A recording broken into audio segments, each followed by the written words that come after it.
Ya, Assalamualaikum warahmatullahi wabarakatuh. Semoga adik-adik dalam keadaan sehat selalu dan mungkin ada Bapak Ibu guru yang menyimak video ini, semoga sehat selalu.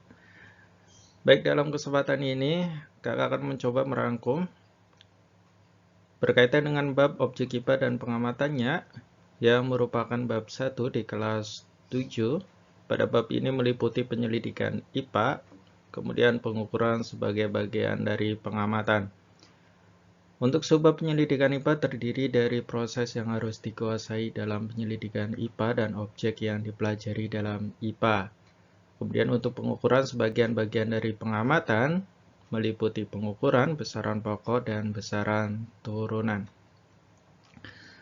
Baik, pada kesempatan ini kita hanya bahas proses yang harus dikuasai dalam penyelidikan IPA, objek yang dipelajari dalam IPA, dan pengukuran yang merupakan part 1. Untuk part 2 sendiri adalah besaran pokok dan besaran turunan. Mari kita simak. Ya, dalam mengembangkan ilmu pengetahuan alam akan selalu kita lakukan penyelidikan IPA, di mana dalam penyelidikan IPA ada beberapa proses yang harus dikuasai. Di antaranya ada 3 keterampilan yang meliputi pengamatan, membuat inferensi, dan mengomunikasikan. Apa sih pengamatan itu?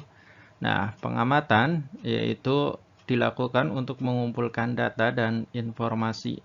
Nah, data dan informasi ini bisa kita peroleh dengan menggunakan panca indera kita, misalnya warna buah, ada yang hijau, merah, kuning, seperti itu ya. Kemudian termasuk melakukan pengukuran dengan alat ukur yang sesuai. Misalnya kita akan melakukan pengamatan terhadap tinggi tanaman, maka kita menggunakan alat ukur mistar atau penggaris ya. Kita tidak gunakan neraca atau timbangan, karena neraca atau timbangan untuk mengukur massa. Jadi pengukuran dengan alat ukur yang sesuai. Kemudian ada membuat inferensi. Apa sih membuat inferensi? Yaitu merumuskan penjelasan berdasarkan pengamatan. Jadi data dan informasi yang kita peroleh kita coba hubungkan untuk menemukan pola-pola atau hubungan antar aspek yang diamati dan membuat perkiraan. Jadi berdasarkan data kita dapat membuat perkiraan hubungan dari data-data yang kita peroleh dari hasil pengamatan. Itu adalah membuat inferensi. Dan keterampilan yang ketiga di sini adalah mengomunikasikan. Jadi hasil penjelasan data-data yang telah kita buat untuk perkiraannya kita sajikan atau kita komunikasikan baik lisan maupun tulisan. Nah, data yang disajikan dari yang telah kita jelaskan bisa disajikan dalam bentuk tabel, grafik, bagan, dan gambar yang relevan. Ya, ini adalah 3 keterampilan yang harus kita kuasai dalam penyelidikan IPA. Di antaranya adalah pengamatan, membuat inferensi, dan mengomunikasikan.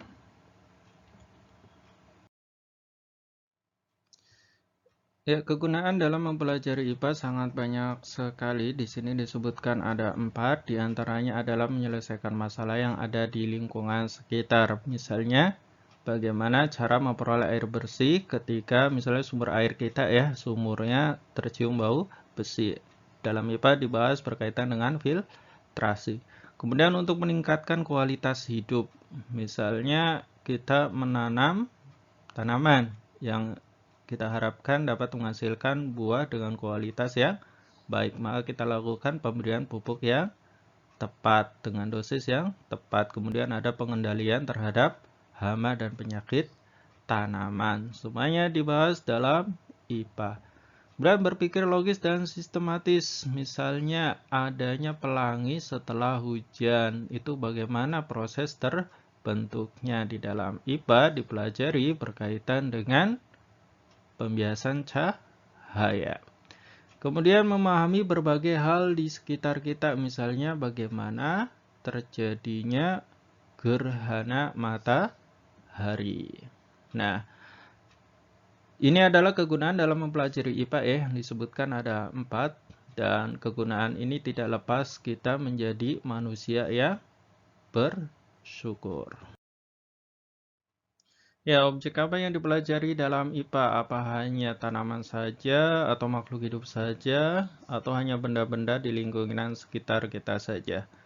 Ya, objek yang dipelajari dalam IPA di sini disebutkan meliputi seluruh benda di alam dengan segala interaksinya untuk dipelajari pola-pola keteraturannya. Jadi, seluruh benda di alam dengan segala interaksinya. Untuk apa? Untuk dipelajari pola-pola keteraturannya. Ini adalah objek yang dipelajari dalam IPA. Seluruh benda di alam ini bisa meliputi benda-benda yang sangat kecil, misalnya virus, bakteri, partikel penyusun atom. Di situ ada elektron, ada proton, ada neutron ya.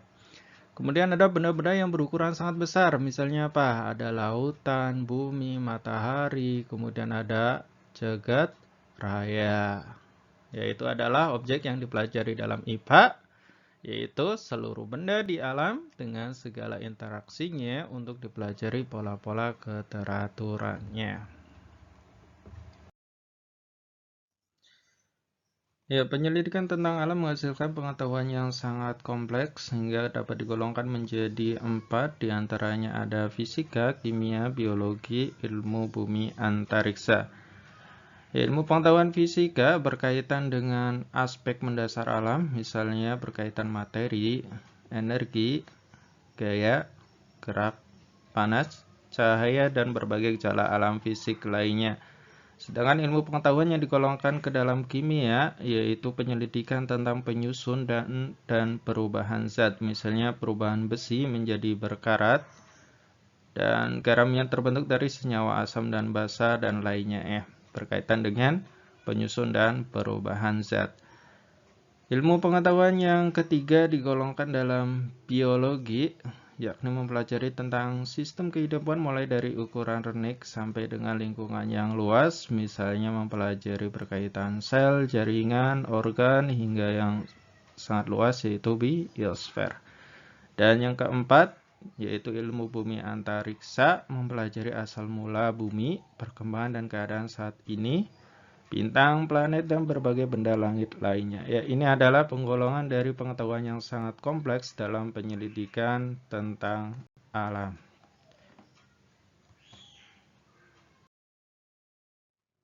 Ya, kita memasuki subbab yang kedua, pengukuran sebagai bagian dari pengamatan. Di sini ada sebuah tinggi tiang ya, atau panjang tiang yang kita bandingkan dengan tombak. Jika kita ukur, menghasilkan seperti tampak pada gambar, yaitu 1,5 tombak, sehingga kita bisa katakan bahwa panjang tiang adalah 1,5 tombak. Baik, panjang tiang menggambarkan besaran, sedangkan tombak itu menggambarkan satuan. Apa sih besaran itu? Besaran adalah segala sesuatu yang dapat diukur dan dinyatakan dengan angka. Lalu apa itu satuan? Satuan adalah pembanding dalam pengukuran. Untuk 1,5 sendiri adalah nilai. Ya, kegiatan membandingkan yang kita lakukan itu disebut dengan pengukuran. Sehingga bisa kita katakan, pengertian dari pengukuran adalah kegiatan membandingkan suatu besaran yang diukur. Besaran yang diukur di sini adalah panjang dengan besaran sejenis, yaitu panjang dari tombak. Jadi, di sini kita ukur panjang tiang ini, kita bandingkan dengan panjang tombak. Ini termasuk besaran yang sejenis dan ditetapkan sebagai satuan. Tombak ini ditetapkan sebagai satuan. Jadi tidak bisa kita membandingkan suatu besaran, misalnya kita ukur panjang meja, kita bandingkan dengan massa pensil, karena besarannya tidak sejenis, satunya panjang dan satunya lagi adalah massa. Jadi harus sama-sama besaran yang sejenis, yaitu panjang. Baik. Dari sini kita akan coba ini ya, mencoba pertanyaan ini, manakah yang termasuk besaran dari seekor kelinci berikut? Di sini ada informasi atau data bahwa massa kelinci adalah 2 kg, kimutan kelinci lucu sekali, perilaku agresif, panjang telinga sama dengan 10 cm.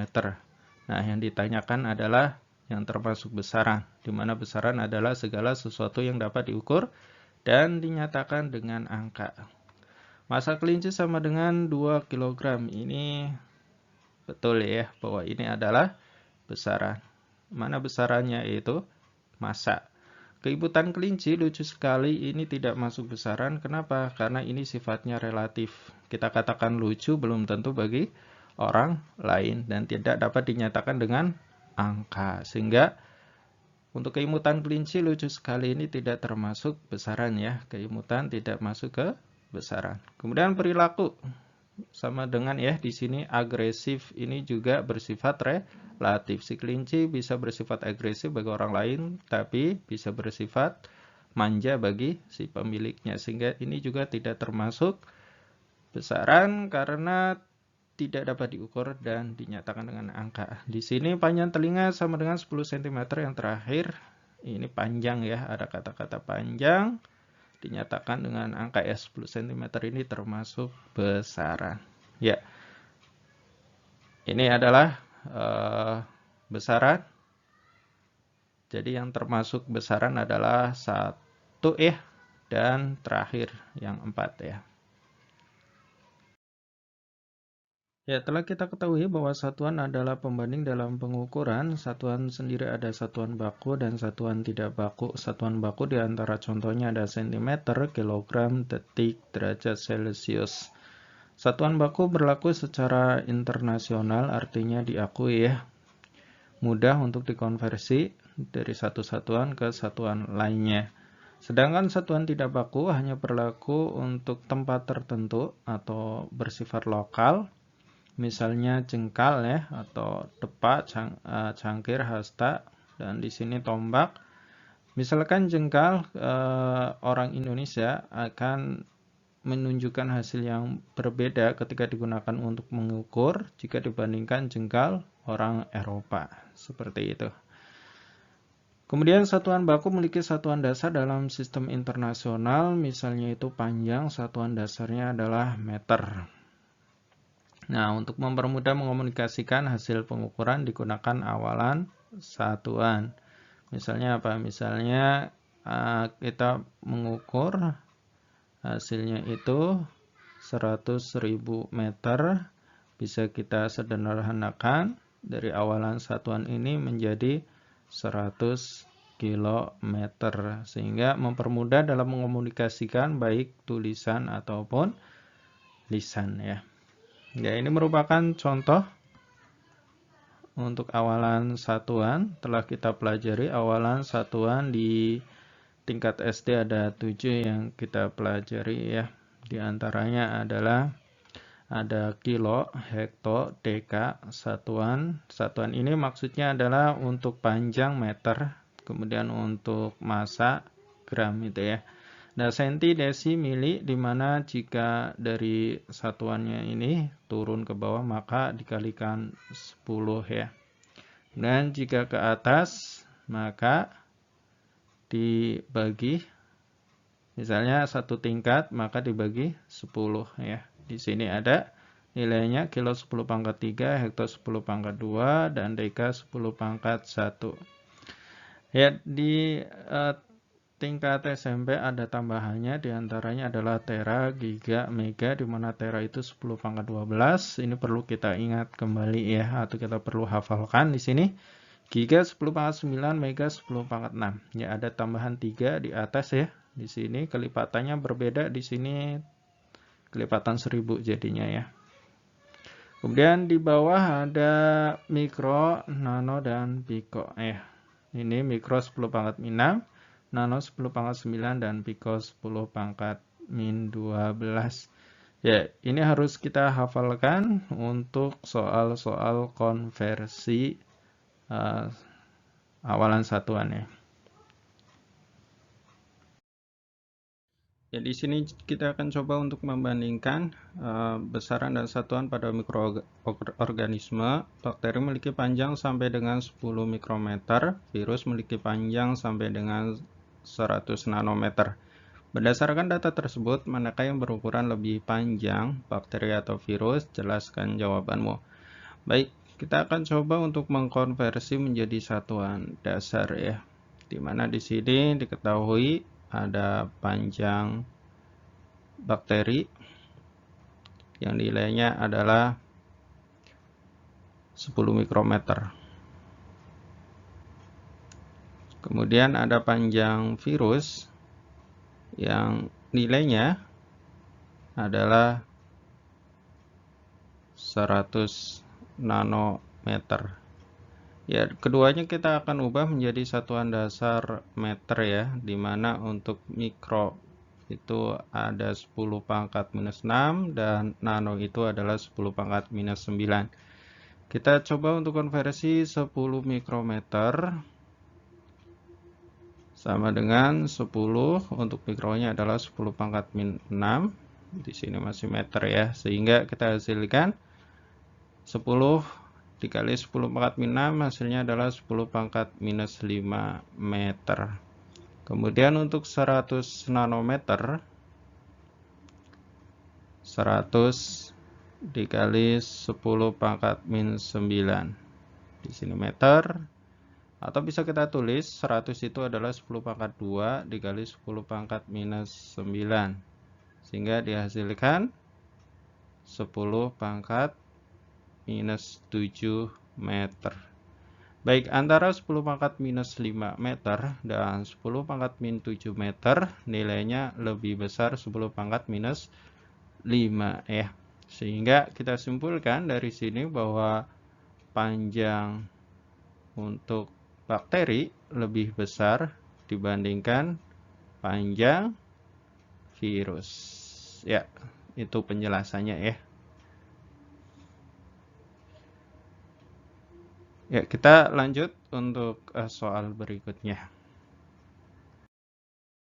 Ya, pengukuran jarak pada benda langit. Benda-benda langit terletak berjauhan satu dengan yang lain. Satuan yang digunakan untuk menyatakan jarak benda-benda langit adalah satuan astronomi atau disingkat dengan SA dan tahun cahaya, di mana untuk satu satuan astronomi adalah jarak bumi dan matahari yang nilainya adalah 150 juta kilometer.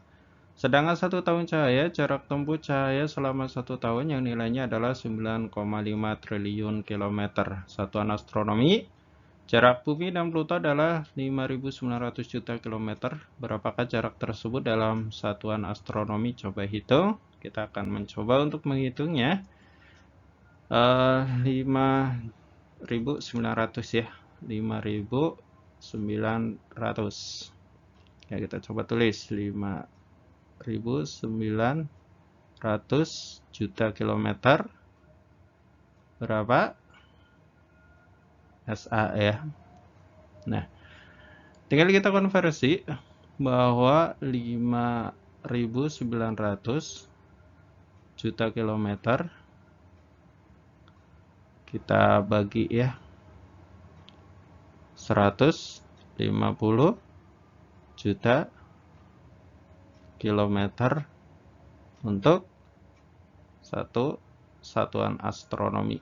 Nah, sehingga di sini dapat kita coret ya, juta, kilometer, maka kita dapat satuan astronomi ini naik ya, karena pembagi. Baik, kita coret lagi ini supaya sederhana, sehingga kita hitung di sini, kita coba dihitung di sini ya, coretan 590, kita bagi 15, ya ini berapa? 3 ya, 3 kali 15, 45. Di sini kita kurangi, ini 4, ini 1, turun 0, 140 berarti 9 ya. 9 kali 5, kita coba 15 maksudnya. 9 kali 5, 45, 9 kali 1, 9, ini 13, 135 ya, 135. Kita kurangi lagi, hasilnya adalah 5 ya. Kita pinjam 0 sehingga di sini koma, dapatnya 3, 45 dan 5, pinjam 0 lagi 3 dan seterusnya. Sehingga didapatkan di sini nilainya adalah 39,33 satuan astronomi untuk jarak bumi dan Pluto ya.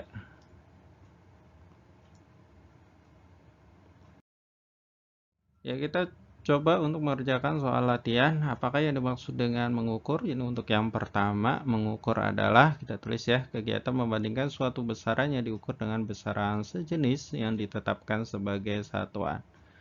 Kemudian di sini ada pertanyaan lanjutan, dalam melakukan pengukuran, mengapa harus dipergunakan satuan pengukuran yang baku? Supaya menghasilkan pengukuran yang sama, sehingga dihasilkan nilai yang tidak rancu atau berbeda antara satu pengukuran dengan pengukuran yang lainnya ya.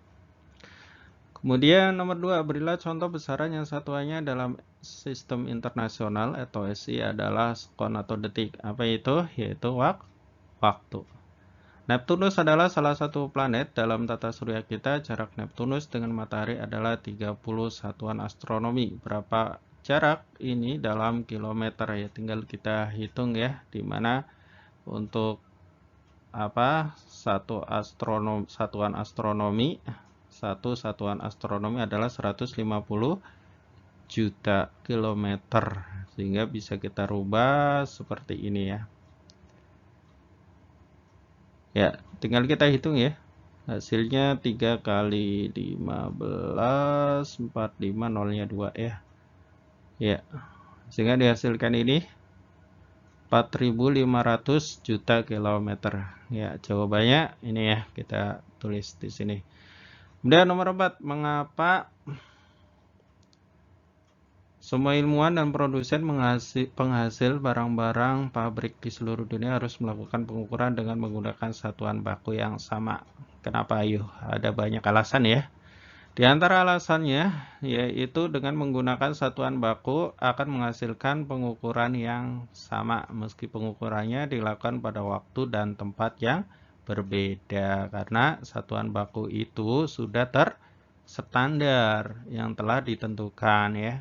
Sehingga untuk mengkonversi menjadi satuan lain pun mudah. Misalnya kita mendapatkan panjang suatu bahan, atau misalnya panjang besi ya. Satuannya adalah meter. Kita akan menyusun dari besi itu menjadi satuan yang lainnya, misalnya entah luasnya atau apanya ya, untuk menyusun suatu bangunan, maka kita mudah untuk mengkonversinya menjadi satuan lain. Kemudian satuan baku sendiri bersifat internasional, sehingga antara satu negara dengan negara yang lainnya tidak rancu untuk pengukuran suatu bahan atau barang-barang pabrik ataupun bahan yang dihasilkan dari ilmuwan ya. Baik, kita coba soal penerapannya. Di sini misalkan kamu memiliki satu pot berisi tumbuhan yang sedang berbuah. Tuliskan paling sedikit 5 besaran dan satuannya yang dapat mendeskripsikan pot berisi tumbuhan itu. Baik, kita akan menulis 5 besaran dan satuannya yang dapat mendeskripsikan pot berisi tumbuhan itu. Apa aja sih besarannya? Di antaranya adalah tinggi tanaman, satuannya adalah cm ya, karena relatif lebih pendek. Kita bisa menggunakan penggaris untuk mengukurnya. Kemudian volume buah, di mana satuannya adalah cm kubik yang bisa kita ukur. Jika buahnya bentuknya tidak teratur, kita akan gunakan zat cair yang berada dalam gelas ukur atau tabung ukur. Nanti kita akan bahas lebih lanjut pada besaran turunan ya.